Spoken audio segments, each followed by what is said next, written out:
ગુજરાતમાં જે સ્થાનિક સ્વરાજ્યની ચૂંટણી આવી રહી છે તેમાં સૌથી વધુ ચર્ચા એ બનાસકાંઠા અને વાવ-થરાદ જિલ્લાની જોવા મળી રહી છે, કારણ કે જે રીતે હાલમાં પણ ત્યાં સ્થાનિક કક્ષાએ એ કોંગ્રેસનો ગઢ મનાઈ રહ્યો છે, મત વિસ્તાર કોંગ્રેસનો જોવા મળી રહ્યો છે અને તે વચ્ચે જ હવે જિગ્નેશ મેવાણીનું સૌથી મોટું નિવેદન સામે આવ્યું છે। તે જ અંગે ચર્ચા કરીશું આજે આ વિડીયોમાં। નમસ્કાર, સ્વાગત છે આપનું ક્રાંતિ માર્ગમાં ને હું છું મિક્ષુ ઠક્કર આપની સાથે।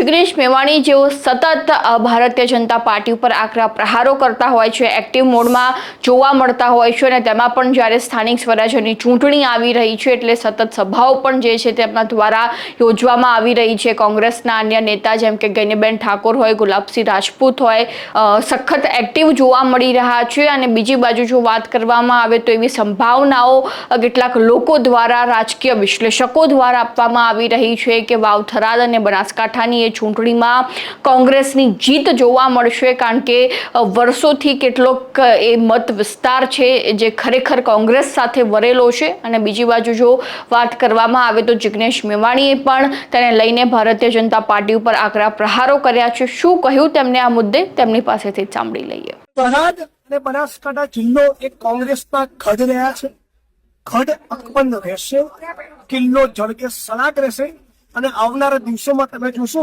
કે થરાદ અને બનાસકાંઠા બંને જિલ્લામાં કોંગ્રેસનો ગુલાલ ઉડવાનો છે। નરેન્દ્રભાઈ આવીને એરપોર્ટ બાબતે કોંગ્રેસની જમીનની આપીને ચૂંટણી કરાવી એનો પણ અહીંના વિસ્તારના લોકોમાં રોંગ મેસેજ ગયો છે।